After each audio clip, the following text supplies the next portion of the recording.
Bueno, sí, los creyentes se preguntan cómo Jesús pudo cargar con los pecados o las transgresiones de todos los humanos que han vivido a lo largo de la historia, ¿no? ¿Cómo ha podido Jesús cargar con todo eso? Porque se entiende que un hombre pueda morir por otro o pueda cargar con las culpas de otro, pero un hombre cargar con las culpas de todos los hombres, bueno, sí, es posible. En el caso de Jesús es el único caso que es posible. ¿Por qué? Por la naturaleza de su persona. Su persona es la segunda persona de la Trinidad, es el Hijo de Dios, es el Hijo de Dios engendrado en el seno del Padre, engendrado eternamente. Por eso Jesús tiene deidad y es Dios. Es Dios, no Dios el Padre, es Dios el Hijo, lo que la Biblia dice, el Hijo de Dios, tal y como lo entendieron los judíos de su tiempo, razón por la cual lo querían matar y apedrear, porque tú siendo hombre te haces Dios. Sí, ellos lo entendieron bien, lo entendió bien el pueblo judío, lo entendieron bien los saduceos, lo entendieron bien los fariseos, Herodes, todo el mundo entendió eso. Jesús explicó bien, es ahora. Desde hace 200 años para acá, 150, que han querido negarlo. No lo entienden, lo tienen, lo leen, pero tienen la mente cauterizada. Pero bueno, ese no es nuestro tema aquí, ¿no? Bien, la persona de Jesús es o tiene los atributos de la deidad. Es decir, entre varios atributos hay uno en especial, que es el que nos ocupa aquí, que es un ser infinito, un ser espiritual infinito, infinito, no tiene fin, no es que sea inmenso, no es que sea grande o muy grande, no, es infinito. Decir que es inmenso es ponerle un límite, no es inmenso, no es muy grande, no simplemente decir es eterno, no, es infinito, su persona es infinita. Entonces, cuando Él ama, ¿cómo es su amor? Su amor es infinito. Pero cuando Él carga con las culpas, el pecado, con la ofensa, cuando Él restituye la ofensa hecha a Dios, cuando Él vindica la ley de Dios, ¿en qué dimensión lo hace? En una dimensión infinita también. Por eso, su obra de salvación tiene un alcance infinito, total. No es como han enseñado tantos mesiánicos y algunos, los calvinistas, todos los calvinistas. Yo no soy arminiano, porque no hace falta ser arminiano, ni calvinista, ni agustiniano para saber lo que la Biblia dice. Yo digo lo que está escrito. Y lo que creyeron los padres de la iglesia y los padres apostólicos. Eso es doctrina muy antigua, anterior al siglo XV. Bueno, el Señor, el alcance de su obra es infinito. ¿Por qué? Porque la persona que obró la salvación, quien pagó por la deuda, es una persona infinita. Y todo lo que esa persona hace, o todo lo que sale de su mano, o todo lo que obra, tiene un carácter infinito. Para explicarlo voy a poner el ejemplo de siempre, que es un ejemplo simplón. A ver, y de paso aprovecho para decir esto otro que creen muchos creyentes hoy en día, los de hoy en día. La Biblia dice que la palabra de Dios pasará cuando pase el cielo y pase la tierra. No, también dice la Biblia, cielo y tierra pasarán, pero mi palabra no pasará. ¿Cómo se puede ver eso de manera gráfica o describiéndolo para que se pueda entender? Bueno, a ver, hoy en día tenemos un mandamiento que está en el decálogo, un mandato, un precepto que es no matarás. Eso de no matar será verdad siempre, eternamente. Eternamente será cierto. Podrá pasar la tierra, podrá pasar el cielo, podrán pasar las galaxias, pero siempre será cierto aquello de no matarás. ¿Por qué? Porque Dios no mata a nadie. ¿Por qué? Porque es una ley de Él que refleja su propia esencia. Ir en contra de eso es que Dios iría entonces, supuestamente, en contra de sí mismo. Dios no va en contra de sí mismo, no hace un círculo cuadrado nunca. Jamás. El cielo y la tierra pasarán, pasará lo que tenga que pasar, pero siempre será eternamente cierto que no se debe matar, y que matar es un pecado, es decir, una transgresión. El alcance de esa ley es infinito. Infinita es la obra de la salvación. Jesús no murió por un puñado de hombres elegidos y predestinados. O su obra de salvación no fue hecha solo por los predestinados. Eso es limitar el alcance de la obra de la redención. De la obra de la redención. No, la obra de la redención tiene un alcance infinito por todos los hombres. Es lo que dice la Biblia, ¿no? Ya quiere el Señor, quiere Dios que todos los hombres procedan en arrepentimiento. Pero eso, Jesús, la obra que hizo, alcanza a todos los hombres, porque la persona que lo hizo es una persona infinita. Obró en esa dimensión infinita. Entonces, la redención es infinita por todos los hombres, alcanza a todos. Y eso es así porque el gobierno que se quebrantó en el Edén, las leyes que se quebrantaron, la rebelión, fue hecha a un ser infinito y eterno. Y a una ley que era eterna también. Las leyes de Dios son eternas. Y en el Edén, cuando el hombre cayó, el hombre se rebeló contra una ley de naturaleza eterna e infinita. Nuestras propias leyes incluso, que son un reflejo de la creación de Dios, son leyes también eternas. En nuestro Código de Derecho Civil y Penal está tipificado eso, ¿no? No matarás. Pero eso será verdad siempre. Será verdad eternamente. Exista la humanidad o no. Lo que sea, que existirá siempre. Porque el rey de este universo es un hombre. Perfecto. Nada menos. Así que olvídense de nefilines, hombres divinizados, dioses menores, dioses griegos, hindús, mesiánicos y estas cosas. El rey de este universo es un perfecto hombre que es perfecto Dios y es perfecto hombre. Así que no caigan en herejías en cuanto a la persona de Jesús porque no entran. No, claro que no. Lo que te salva es el contenido de tu fe, no sirve creer cualquier cosa. Bueno, y él pudo sobrellevar una situación sumamente difícil. No creo que haya habido otro hombre igual como él a la hora de experimentar una carga como esa, y lo vamos a explicar.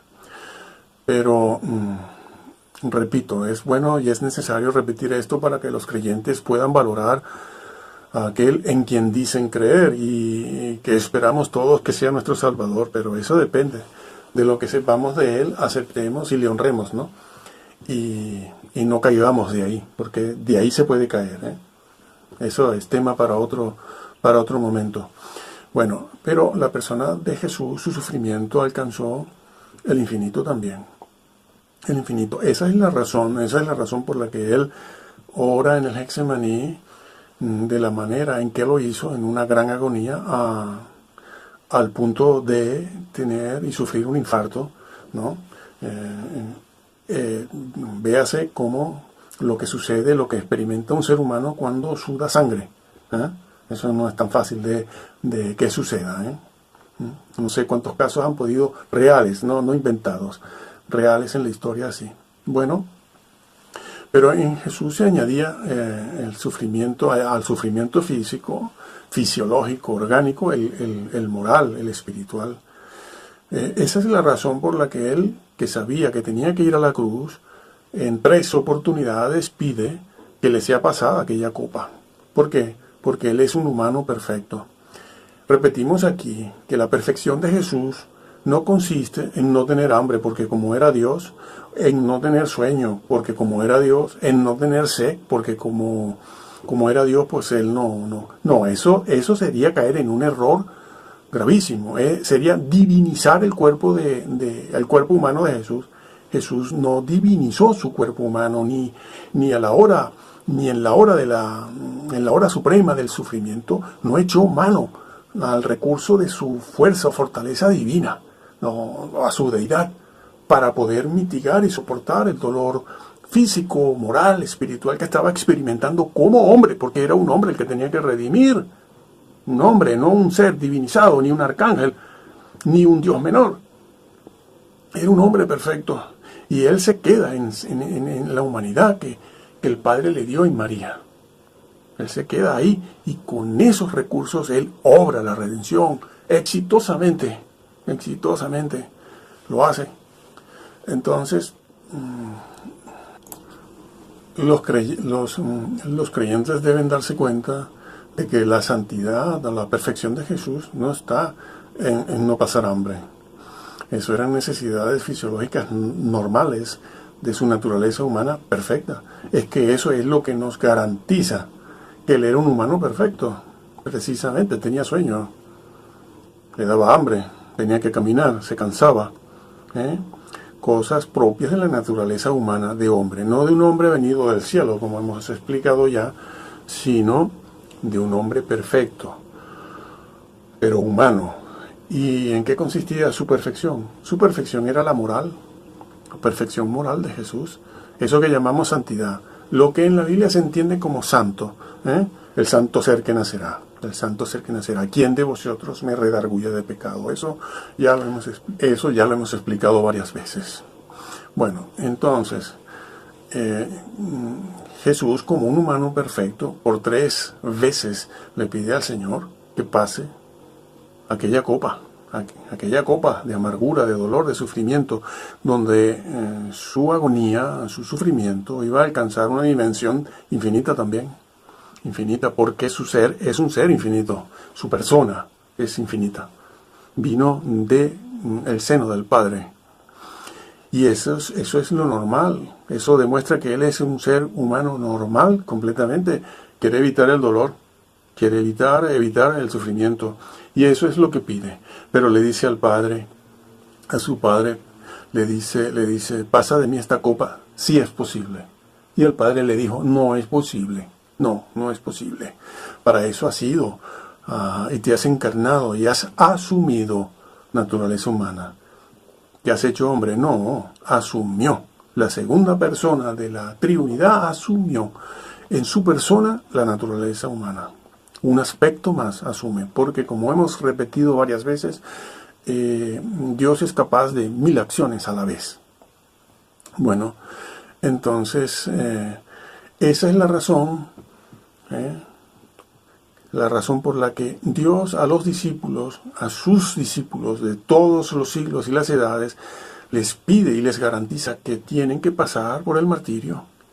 Pero Jesús, a la hora del martirio, su propio martirio, si lo podemos calificar así, que no era martirio, ¿no?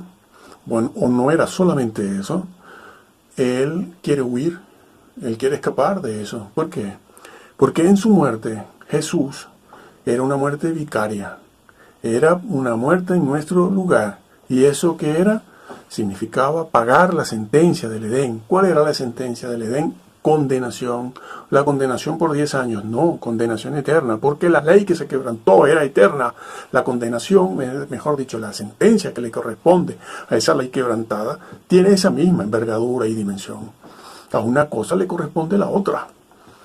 Se quebrantó una ley eterna en el Edén, le corresponde una sentencia eterna. La sentencia eterna, dicho en primer lugar, es una condenación, es decir, separación de Dios. Pero eso es infierno. Es decir, la condenación y la separación de Dios no es algo ajeno al infierno en sí mismo.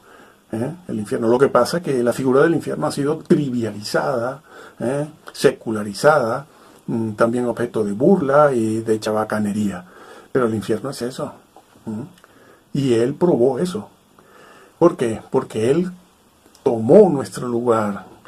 Y en ese sentido, él experimentó lo que no merecía y lo que no había experimentado nunca, ni ninguno de nosotros, ¿no? Que es la separación eterna del Padre. Él la probó. Él sabe lo que es el infierno. Él sabe lo que es la condición humana. Él puede ser el juez de los hombres. ¿Por qué? Él puede juzgar porque él conoce nuestra condición. No es como muchos dicen, bueno, es que Dios no sabe lo que es estar aquí abajo. No, sí lo sabe. Lo sabe, claro que lo sabe. Lo experimentó en su propia carne. Por experiencia propia lo sabe. Por eso puede ser el juez de vivos y de muertos.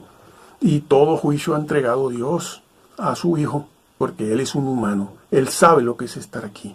Él sabe lo que es el dolor y el sufrimiento.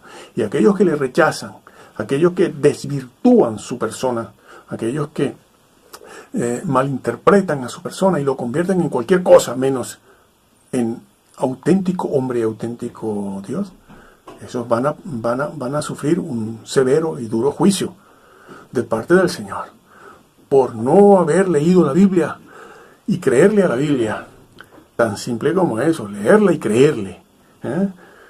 Creerle a la Biblia, no siguiendo a los hombres ni sistemas teológicos, sino exégesis bíblica, no teología sistemática, no, teología exégesis, teología bíblica, y no haciéndole caso a todos esos señores que son muy vistos, muy seguidos en hoteles, conferencias y todas estas cosas que les van siguiendo, y son personas que hemos visto, ¿no?, que dicen, bueno, eso ahí no dice lo que quiere decir, dice otra cosa, yo se los voy a explicar. Falso. Lean la Biblia, créanle a la Biblia, no a los hombres. No olviden lo que dijo el Señor, que muchos vendrían en su nombre, diciendo que el tiempo llegó. La segunda venida está aquí. El Señor viene. ¿Y qué dijo en Lucas el Señor? No los sigan, no los sigáis. Bueno, pero no es nuestro tema aquí. Volvemos al Señor Jesús, regresamos al Señor Jesús, donde el Señor, pues, quiere huir de ese momento difícil. En la cruz, la flagelación, el castigo, el juicio, la burla o la oposición. Porque eso no simplemente significaba sufrimiento humano, sino un sufrimiento humano en una dimensión infinita por todos los hombres. Y era experimentar la separación, la condenación y el infierno. El infierno es eso. El infierno es eso. Una cosa horrible, una cosa espantosa.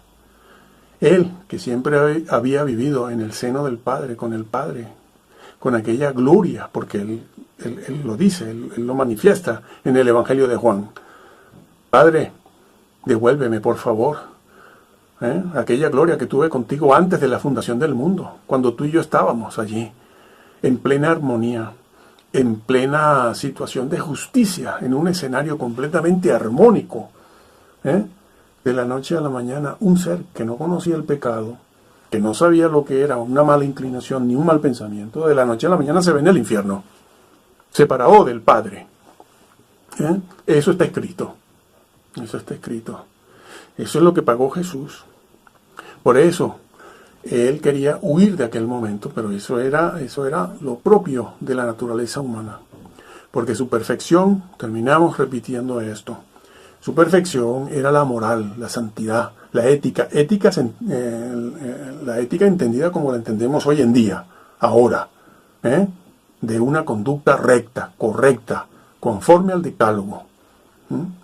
Por cierto, que lo que Jesús vindicó en el Sermón del Monte no fueron las leyes sacrificiales ni ceremoniales, fueron leyes morales. Sí, Señor. Es decir, que la gracia que Él trajo aumentó el peso de la ley, del decálogo. Eso es lo que hizo Jesús en el Sermón del Monte, decir, no, habéis oído, pero yo os digo. Y comenzó a pesarnos, a medirnos a pesarnos y a medirnos en una balanza aún más fina, más delicada, de mayor precisión. Pero han dicho que no, esta gente desde el siglo XV y XVI para acá, las obras no, nada de obras, y cuántos se han perdido por eso. Termino diciéndoles, lean la Biblia, y créanle a la Biblia, y que el Señor los ilumine.